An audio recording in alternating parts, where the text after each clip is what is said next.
नमस्कार, स्वराज एक्सप्रेस देख रहे हैं आप। मैं हूं आपके साथ ऋतिका शर्मा। आइए इस बुलेटिन की शुरुआत करते हैं हेडलाइंस के साथ।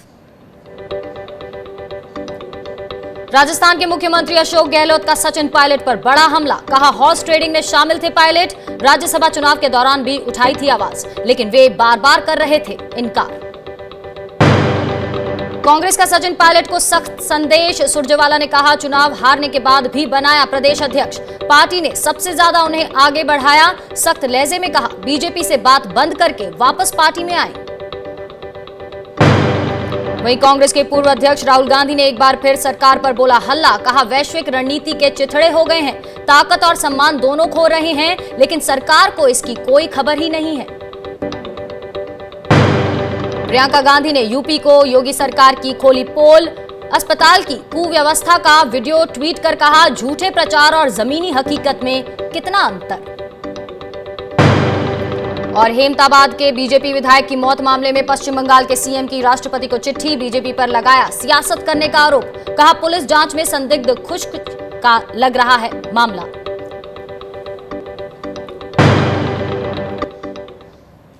तो राजस्थान में जारी राजनीतिक खींचातान के बीच कांग्रेस ने कहा है कि अगर सचिन पायलट बीजेपी में नहीं जाना चाहते तो वो गुरुग्राम में बीजेपी के होटल में क्यों ठहरे हैं, क्यों वे मनोहर लाल खट्टर की मेजबानी में हैं, उन्हें वापस आ जाना चाहिए।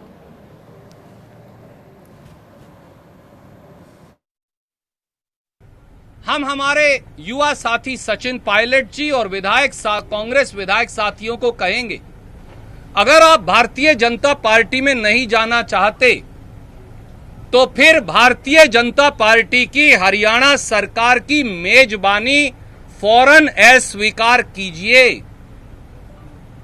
अगर आप भारतीय जनता पार्टी में नहीं जाना चाहते तो मनोहर लाल खट्टर की भारतीय जनता पार्टी के सुरक्षा चक्र को तोड़कर जिनको आईटीसी ग्रैंड और लेमन ट्री होटल गुड़गांव के अंदर लगा रखा है, उनके चंगुल से बाहर आइए। और वहीं जयपुर में सुरजेवाला ने कहा कि सचिन पायलट को वापस अपने परिवार में लौटना चाहिए। सुरजेवाला ने कहा कि जो भी मतभेद हैं उसे आपस में बैठकर सुलझाया जा सकता है। परिवार के सदस्य की तरह अपने घर वापस जयपुर लौट आइए। रास्ते से भटके हुए हर कांग्रेस विधायक को मेरी ये राय है कि परिवार के सदस्य को कभी वापस परिवार में आने से गुरेज नहीं करना चाहिए। मीडिया के माध्यम से वार्तालाप बंद कीजिए, अपने परिवार में वापस आइए, परिवार में बैठिए और परिवार में अपनी बात रखिए। और वहीं राजस्थान में सबकी नजर अब सचिन पायलट के अगले कदम पर है और इसी बीच सचिन पायलट ने बड़ी बात कही है। सचिन ने कुछ मीडिया हाउसेस को दिए इंटरव्यू में कहा कि वे बीजेपी में नहीं जाएंगे। उन्होंने कहा कि मेरे बीजेपी में जाने की खबरें वो लोग उड़ा रहे हैं जो मुझे गांधी परिवार की नजरों में नीचे गिराना चाहते हैं। वहीं पायलट ने कहा कि मैं अभी भी कांग्रेस में हूं और बीजेपी में नहीं जा रहा हूं। सचिन पायलट ने बीजेपी से मिलकर सरकार गिराने की साजिश की बात को भी नकारा है। पायलट ने कहा कि मैं अपनी पार्टी के खिलाफ ऐसा क्यों करूंगा। साथ ही उन्होंने कहा कि राजस्थान की जनता के लिए काम करना जारी रखूंगा। पायलट ने आरोप लगाया कि मैंने 5 साल तक कड़ी मेहनत की ताकि कांग्रेस की सत्ता में वापसी हो। पायलट ने कहा लेकिन जब कांग्रेस सत्ता में आई तो उसने कोई भी वादा पूरा नहीं किया। सचिन पायलट ने कहा कि जो भी लोग मेरे बीजेपी में जाने की अफवाह उड़ा रहे हैं वो मुझे गांधी परिवार की नजरों में गिराना चाहते हैं। और वहीं कांग्रेस के वरिष्ठ नेता दिग्विजय सिंह ने सचिन पायलट पर निशाना साधा है। उन्होंने कहा कि कांग्रेस ने इतनी कम उम्र में सचिन पायलट को सांसद, केंद्रीय मंत्री और राजस्थान में डिप्टी सीएम बनाया। पायलट को नसीहत देते हुए उन्होंने कहा कि उन्हें धैर्य रखना चाहिए था, उनकी हरकत पार्टी अनुशासन के खिलाफ है। सचिन को 26-27 साल की उम्र में एमपी बना दिया, कैबिनेट में सेंट्रल कैबिनेट में मिनिस्टर बना दिया, राजस्थान का पीसीसी प्रेसिडेंट बना दिया, डिप्टी चीफ मिनिस्टर बना दिया। अभी उनकी उम्र ही क्या है, 37-38 साल के हैं। थोड़ा सा धैर्य रखो। कितने ऐसे लोग हैं जो कि इतनी जल्दी तेजी से राजनीतिक पायदान पर आप ऊपर चढ़ते हैं, लेकिन जिस तरह का व्यवहार उन्होंने किया ये कांग्रेस पार्टी की अनुशासन और जो नीतियां हैं उसके खिलाफ उन्होंने काम किया। मुझे इसका बात। वहीं राजस्थान के मुख्यमंत्री अशोक गहलोत ने सचिन पायलट पर बड़ा हमला बोला है। गहलोत ने कहा कि सचिन पायलट हॉर्स ट्रेडिंग में शामिल थे। उन्होंने कहा कि हॉर्स ट्रेडिंग के उनके पास सबूत हैं। विधायकों की खरीद फरोख्त की जा रही है। मुख्यमंत्री ने सचिन पायलट को नसीहत भी दी। उन्होंने कहा कि नई पीढ़ी को ईमानदारी से काम करना चाहिए।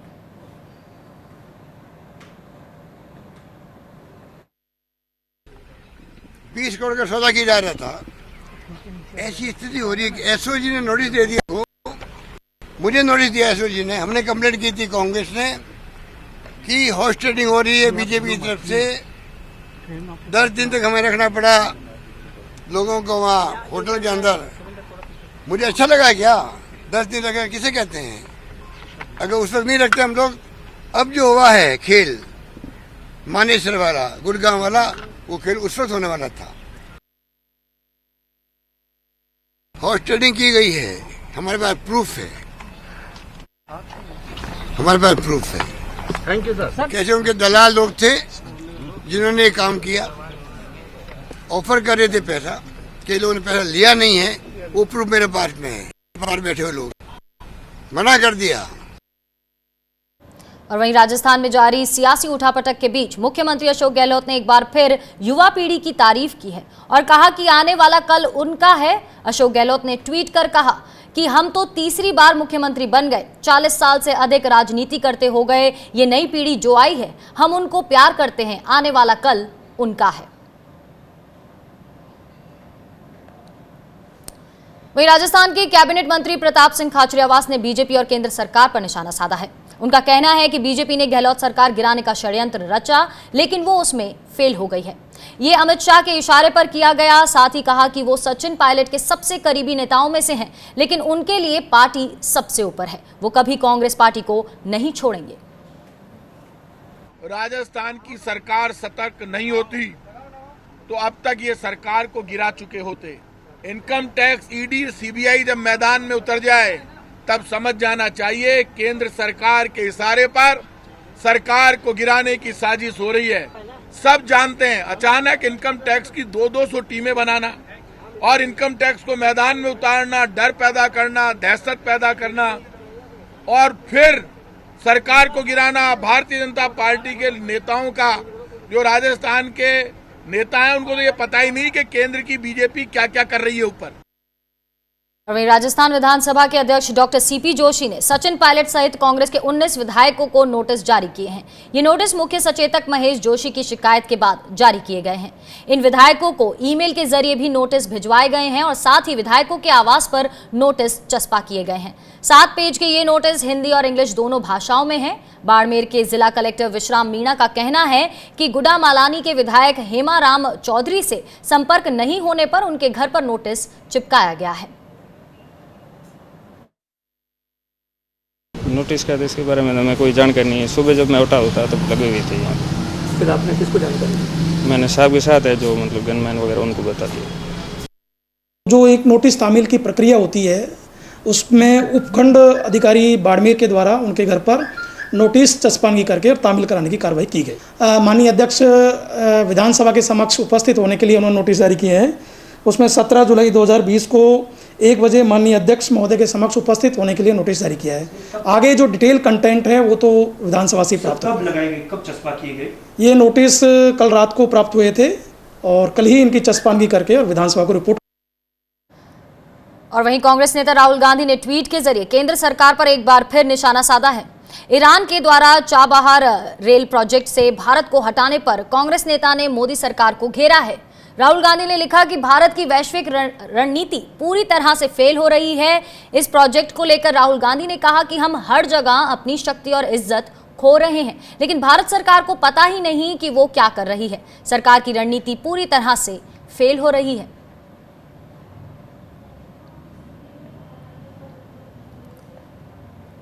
और वहीं वास्तविक नियंत्रण रेखा पर जारी तनाव के बीच रक्षा मंत्री राजनाथ सिंह लद्दाख और जम्मू कश्मीर का दौरा करेंगे। 17 और 18 जुलाई को रक्षा मंत्री राजनाथ सिंह के साथ सेना अध्यक्ष मनोज मुकुंद नरवणे भी साथ होंगे। 17 जुलाई को रक्षा मंत्री लद्दाख में होंगे, जबकि 18 जुलाई को श्रीनगर में रहेंगे। रक्षा मंत्री लद्दाख के फॉरवर्ड इलाकों में हालात का जायजा लेंगे और इससे पहले पीएम मोदी ने वास्तविक नियंत्रण रेखा पर जवानों के बीच पहुंचे थे।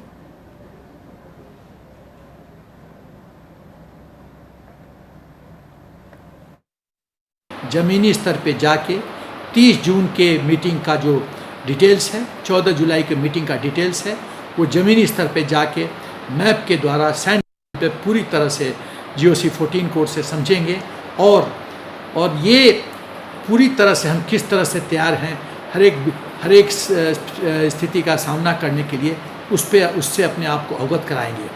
मुझे लगता है कि प्रधानमंत्री जी ने अपना माइंड ऑलरेडी मेकअप कर लिया है, फैसला कर लिया है, लेकिन वो अपने सोच को कार्यान्वित करने के पहले रक्षा मंत्री जी से एडिशनल इनपुट चाहते हैं और इसीलिए रक्षा मंत्री जी दोनों जगह जा रहे हैं, लेह और श्रीनगर दोनों। बढ़ते आगे, देश की गिरती अर्थव्यवस्था पर सिर्फ विपक्षी ही सवाल नहीं खड़े कर रहे हैं, बल्कि सरकार के अंदर से भी आवाज उठ रही है। उपराष्ट्रपति एम वेंकैया नायडू के बाद अब केंद्रीय मंत्री नितिन गडकरी ने भी चिंता जताई है। केंद्रीय मंत्री ने ट्वीट करके कहा कि हमारी अर्थव्यवस्था तमाम चुनौतियों से जूझ रही है और अर्थव्यवस्था को दुरुस्त करने के लिए जल्द समाधान निकालने की जरूरत है। उन्होंने कहा कि जीडीपी और प्रति व्यक्ति आय उम्मीद के लिहाज से बहुत अच्छा नहीं है। अब अर्थव्यवस्था की स्थिति को बदलने का वक्त आ गया है और इसके लिए सरकार और समर्थन और कारोबारियों से सहयोग की जरूरत है।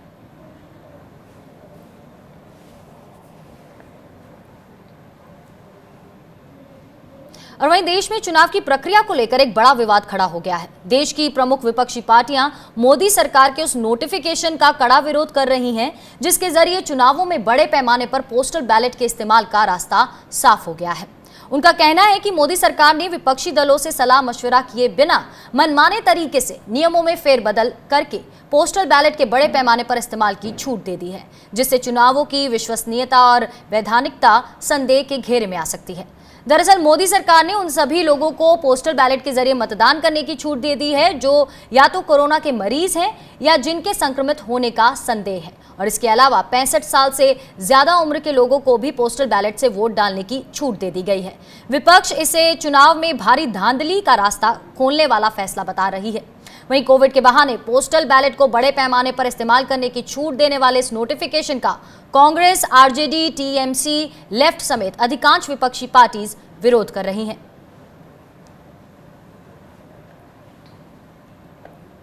वहीं सीपीएम महासचिव सीताराम येचुरी ने यह मसला ट्विटर के जरिए उठाया है। उन्होंने सरकारी नोटिफिकेशन को शेयर करते हुए लिखा है कि ये तो छल प्रपंच है। मोदी सरकार ने विपक्ष को नजरअंदाज करके मनमाने तरीके से ये नोटिफिकेशन जारी कर दिया ताकि बीजेपी को चुनावी नतीजों में हेराफेरी करने का अनैतिक और अन्यायपूर्ण मौका मिल जाए। वहीं इसे किसी भी हालत में मंजूर नहीं किया जा सकता। चुनाव तो फिजिकल वेरिफिकेशन के जरिए ही होने चाहिए, जैसा कि नियम है। महामारी के मद्देनजर पूरी सावधानी रखनी चाहिए। ईसी को अपनी संवैधानिक जिम्मेदारी निभानी चाहिए और ऐसे किसी छल प्रपंच में भागीदार नहीं बनना चाहिए। आपको बता दें, दरअसल केंद्र सरकार ने ये नोटिफिकेशन 19 जून को ही जारी कर दिया था, जिसे चुनाव आयोग ने भी मंजूर कर लिया है। आयोग ने 3 जुलाई को यह नोटिफिकेशन सभी राज्यों और केंद्र शासित प्रदेशों के मुख्य चुनाव अधिकारियों को भेज दिया है ताकि इस पर अमल किया जा सके। और सबसे पहले इस नोटिफिकेशन का सीधा असर बिहार पर पड़ेगा, जहां विधानसभा चुनाव होने हैं। लेकिन ये नोटिफिकेशन सिर्फ बिहार में ही नहीं बल्कि पूरे देश पर लागू होगा। बात करते हैं बिहार की, जहां वर्चुअल चुनाव प्रचार और वर्चुअल चुनाव कराने की किसी भी कोशिश पर रोक लगाने की मांग को लेकर विपक्षी दलों का प्रतिनिधिमंडल आज चुनाव आयोग से मिला। प्रतिनिधिमंडल में वामपंथी दलों के नेता भी शामिल थे और वहीं विपक्षी दलों के संयुक्त प्रतिनिधिमंडल ने वर्चुअल चुनाव पर रोक लगाने के साथ परंपरागत तरीके से चुनाव करवाने और चुनाव में सभी दलों को समान अवसर की गारंटी करने की मांग करते हुए चुनाव आयोग को ज्ञापन सौंपा। विपक्ष की इस मांग को कांग्रेस ने भी समर्थन किया है और लेकिन उसका कोई प्रतिनिधि शिष्टमंडल में नहीं आ पाया।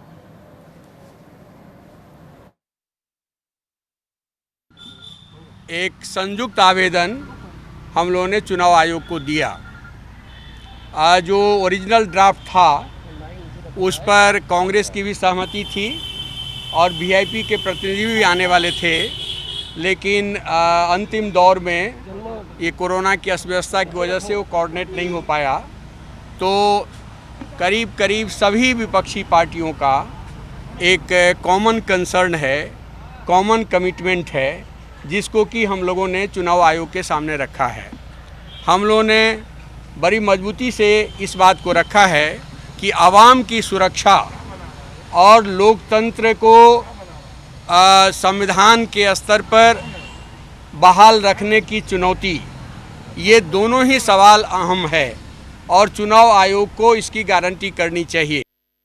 चलिए बुलेटिन में यहाँ रुकेंगे एक छोटे से ब्रेक के लिए, आप बने रहिए हमारे साथ।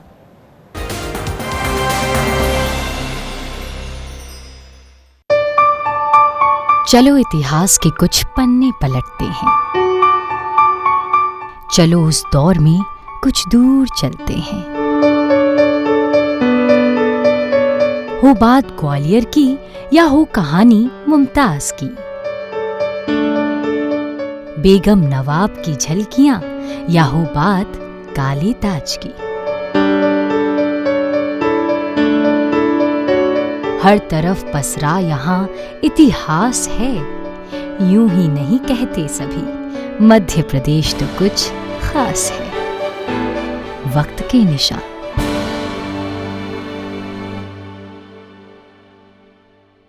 स्ट्रीम कोई भी हो, बेस्ट करियर ऑप्शन के लिए है Bhabha university. Best faculty, world class infrastructure, scholarships, high tech labs, 27 acre of lush green campus, hostel facility, admissions open for engineering, pharmacy, dental, computer application, management and agriculture. Bhabha university at Hoshangabad road Bhopal. Call 91650 25500।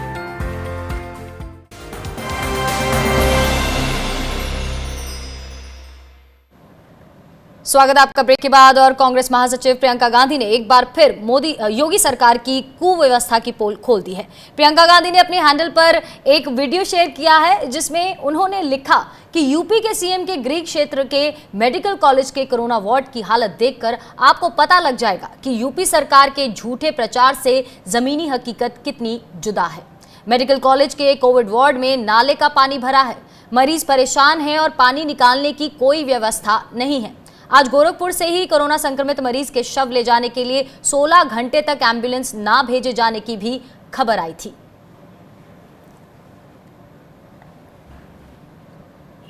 दरअसल गोरखपुर में जल जमाव से पूरा शहर परेशान है और ऐसे में बीआरडी मेडिकल कॉलेज के कोविड सेंटर के अंदर पानी भर गया है, जिसमें मरीज से लेकर तीमारदार तक सब परेशान हैं। इसका वीडियो सोशल मीडिया पर तेजी से वायरल हो रहा है और ये तस्वीर जो इस समय आप देख रहे हैं गोरखपुर के बीआरडी मेडिकल कॉलेज के कोरोना वार्ड की ही है, जहां नाले का पानी भर गया है, मरीज और उनके परिजन परेशान हैं। और इसी वीडियो को कांग्रेस की महासचिव प्रियंका गांधी ने भी शेयर किया है और यूपी की योगी सरकार की पोल खोल दी है। उन्होंने बताया कि यूपी सरकार के झूठे प्रचार से जमीनी हकीकत कितनी जुदा है। बढ़ते आगे, कोरोना मामले को लेकर संसदीय पैनल की बैठक हुई, जिसमें कोविड-19 से संबंधित महत्वपूर्ण मुद्दों पर चर्चा की गई। पैनल ने मांग की कि कोविड-19 उपचार के लिए दवाएं आसानी से उपलब्ध और सस्ती होनी चाहिए। घरेलू मामलों पर संसदीय पैनल के सदस्यों ने कोविड-19 से संबंधित दवाओं की कालाबाजारी का मुद्दा भी उठाया। कांग्रेस नेता आनंद शर्मा के नेतृत्व में हुई बैठक में गृह सचिव अजय भल्ला, संयुक्त सचिव स्वास्थ्य मंत्रालय लव अग्रवाल उपस्थित थे। वहीं पश्चिम बंगाल में हेमंताबाद के बीजेपी विधायक देवेंद्र नाथ रे की मौत मामले पर सियासत गर्मा गई है और इस सिलसिले में मुख्यमंत्री ममता बनर्जी ने राष्ट्रपति रामनाथ कोविंद को चिट्ठी लिखी है। उन्होंने कहा कि हेमंताबाद के विधायक देवेंद्र नाथ रे की मौत संदिग्ध आत्महत्या का मामला है, न कि राजनीतिक, जैसा कि बीजेपी पेश कर रही है। उन्होंने ये पत्र तब लिखा है जब एक दिन पहले बीजेपी के प्रतिनिधिमंडल ने अपने विधायक की मौत पर राष्ट्रपति से मुलाकात की। विधायक सोमवार को उत्तर दिनाजपुर जिले के बिंदल गांव में अपने घर के पास एक बरामदे में फांसी से लटके हुए पाए गए थे।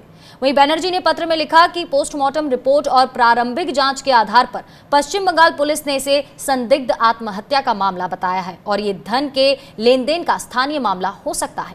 वहीं दूसरी ओर दिल्ली में टीएमसी का एक प्रतिनिधिमंडल राष्ट्रपति से मिला और विधायक की मौत मामले पर ज्ञापन सौंपा।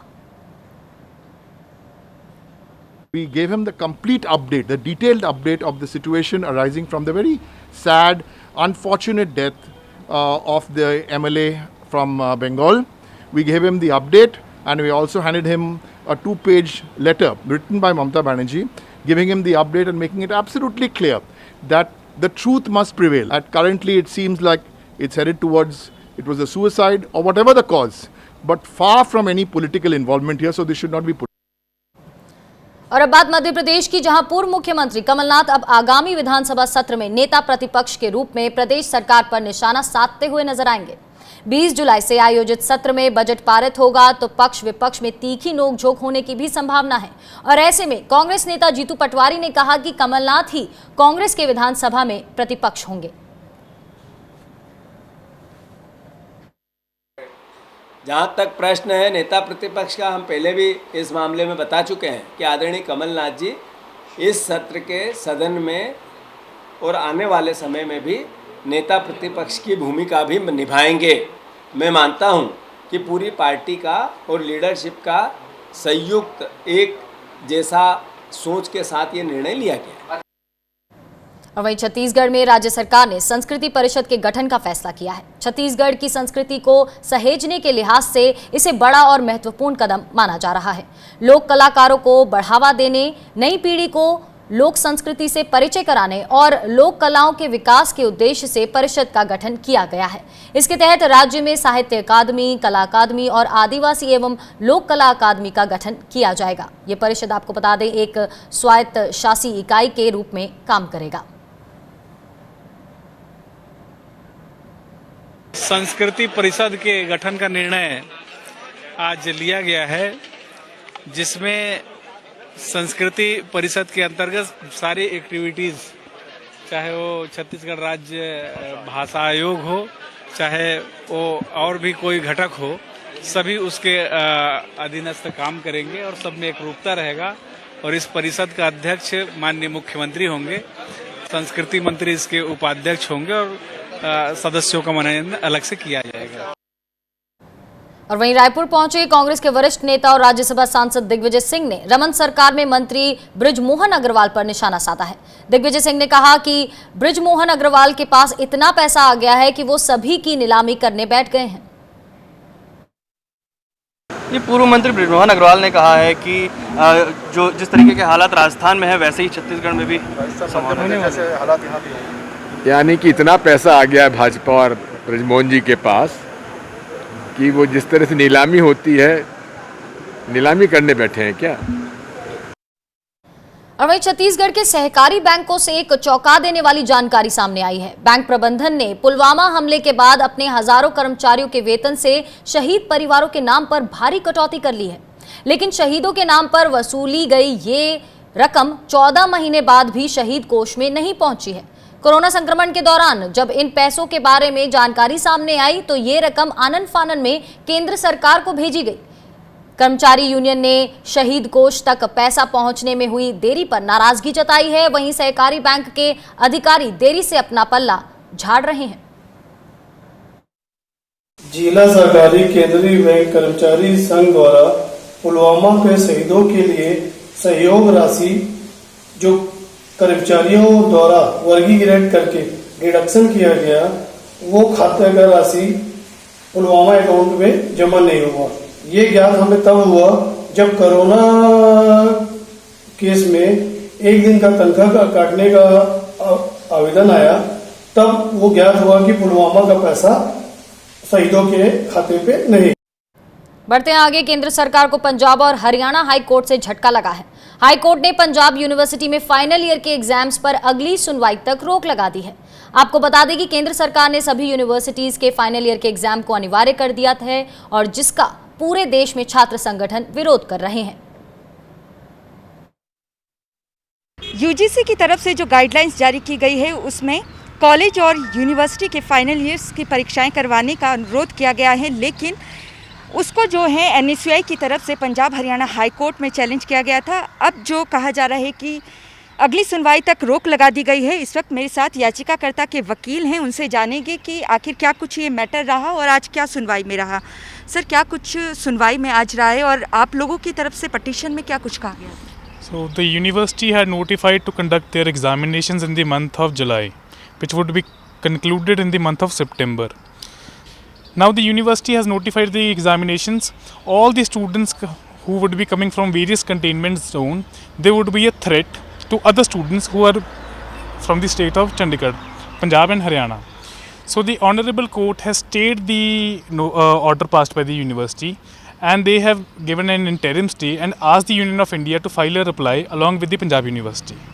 मेरे साथ इस वक्त NSUI के वाइस प्रेसिडेंट भी हैं, जिनकी तरफ से पंजाब हरियाणा हाई कोर्ट में ये याचिका दायर की गई थी, और इनसे जानेंगे कि क्या कुछ इनकी तरफ से ग्राउंड दिया गया था और क्या पटिशन में कहा गया था, क्यों आप लोगों की तरफ से विरोध किया गया, और पटिशन में आपने क्या कुछ तर्क दिए हैं। मैम, पहले तो कोविड-19 के केसेस डेली 25 to 30,000 के बीच में इंडिया में आ रहे हैं।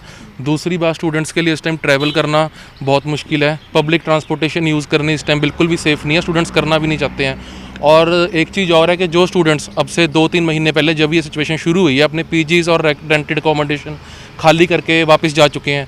अब अगर एग्ज़ाम्स कराए जाते हैं तो उनके पास यहाँ रहने की कोई जगह नहीं है। कोई उनके लिए अरेंजमेंट एडमिनिस्ट्रेशन, चंडीगढ़ एडमिनिस्ट्रेशन ने नहीं करा, कोई यूनिवर्सिटी ने एडमिनिस्ट्रेशन नहीं करा, और उनको खतरे में डाला जा रहा है ऐसे टाइम में यहाँ एग्ज़ाम देने के लिए बुला के।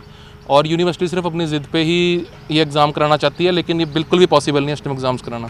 जिस तरीके से यूजीसी की गाइडलाइंस है कि सितंबर तक आपको परीक्षाएं करवानी ही होगी, लेकिन अब ये स्टे पंजाब यूनिवर्सिटी की जो परीक्षाएं हैं उस पर 23 जुलाई तक सुनवाई है, और इनका माना जा रहा है कि अगर अगली सुनवाई भी होती है तो शायद इन्हें और राहत मिल जाए, और जो 23 जुलाई है उस दिन शायद इनकी जो पटिशन है उसका निपटारा भी हाई कोर्ट कर दे। कैमरामैन शरद के साथ स्वराज एक्सप्रेस के लिए चंडीगढ़ से ईशा ठाकुर। वहीं देश के अलग अलग हिस्सों में बाढ़ का कहर जारी है। बिहार के मुजफ्फरपुर और दरभंगा में बाढ़ में हजारों लोगों को प्रभावित किया है। वहीं दरभंगा में 2 दर्जन से अधिक गांव में बाढ़ का पानी घुस गया है। उत्तर प्रदेश के बलरामपुर में भी पहाड़ी नालों और राप्ती नदी में आई बाढ़ के कारण 3 दर्जन से ज्यादा गांव जलमग्न हो गए हैं। असम में भी पिछले कई दिनों से बाढ़ का कहर जारी है। असम के 25 से ज्यादा जिले बाढ़ की चपेट में आ गए हैं। वहीं बाढ़ के चलते 20 लाख से ज्यादा लोग प्रभावित हैं। काजीरंगा राष्ट्रीय पार्क का 80% हिस्सा पानी में डूब गया है, और बाढ़ की वजह से ये अब तक 66 जानवरों की जान ले चुका है।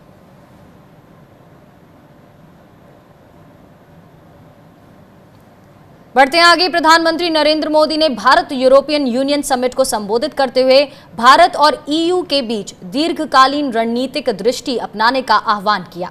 प्रधानमंत्री ने यूरोपीय देशों में कोरोना वायरस के कारण हुए नुकसान के लिए संवेदना प्रकट की। पीएम मोदी ने कहा कि हमें भारत यूरोपियन यूनियन को लॉन्ग टर्म रणनीतिक परिप्रेक्ष्य अपनाना चाहिए, साथ ही एक एक्शन ओरिएंटेड एजेंडा बनाना चाहिए जिसे निर्धारित समय में कार्यान्वित किया जा सके। पीएम ने कहा कि भारत और ईयू नेचुरल पार्टनर हैं और हमारी पार्टनरशिप विश्व में शांति और स्थिरता के लिए भी उपयोगी है।